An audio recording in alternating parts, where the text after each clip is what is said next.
Hi guys, Andrew here. It is brilliant to have an opportunity to kind of share a few thoughts with you.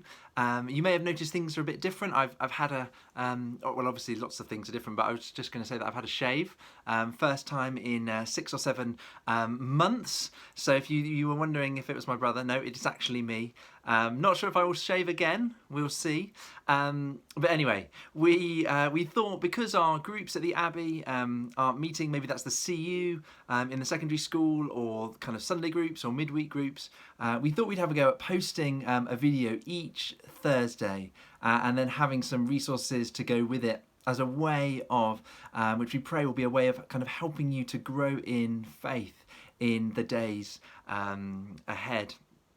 So I thought we'd kind of have a look at a verse and just kind of think about what it might be saying to us today. So the verse that I wanted to choose today is from the book of Joshua, chapter 1, verse 9. And let me read it. It says this. Well, let me give you a bit of context first. So it's written to Joshua, who is now in charge of God's people. He's taken over from Moses, who has died. And so Joshua has suddenly got this massive task. And he's got to be the new leader. And the person that he looked to for strength has gone. And so let's hear what God says to him in Joshua chapter 1, verse 9. This is my command. Be strong and courageous. Do not be afraid or discouraged, for the Lord your God is with you wherever you go. And he says it to him over and over again in those first 9 verses. Be strong and courageous.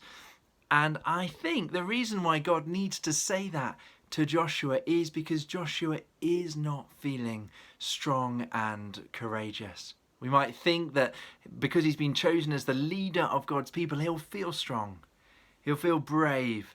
But in fact, the fact that God has to keep saying it to him is an indication that he is feeling weak and vulnerable, and in many ways that he doesn't know what he's going to have to do in the days ahead. And yet God says to him, be strong and courageous.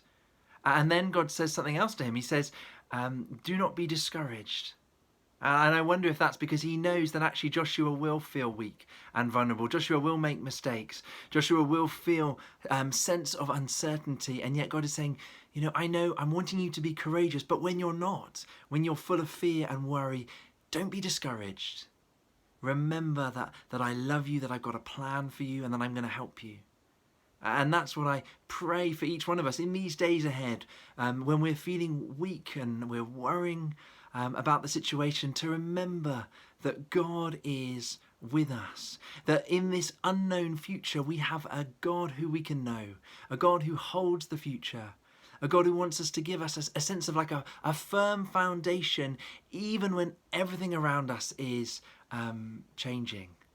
And so I'd encourage you, have a look at that verse over the coming week. It's Joshua chapter 1, verses 1 to 9. And do check out some of the other resources. One of them is a song, and it says, it talks about building our life on God's love.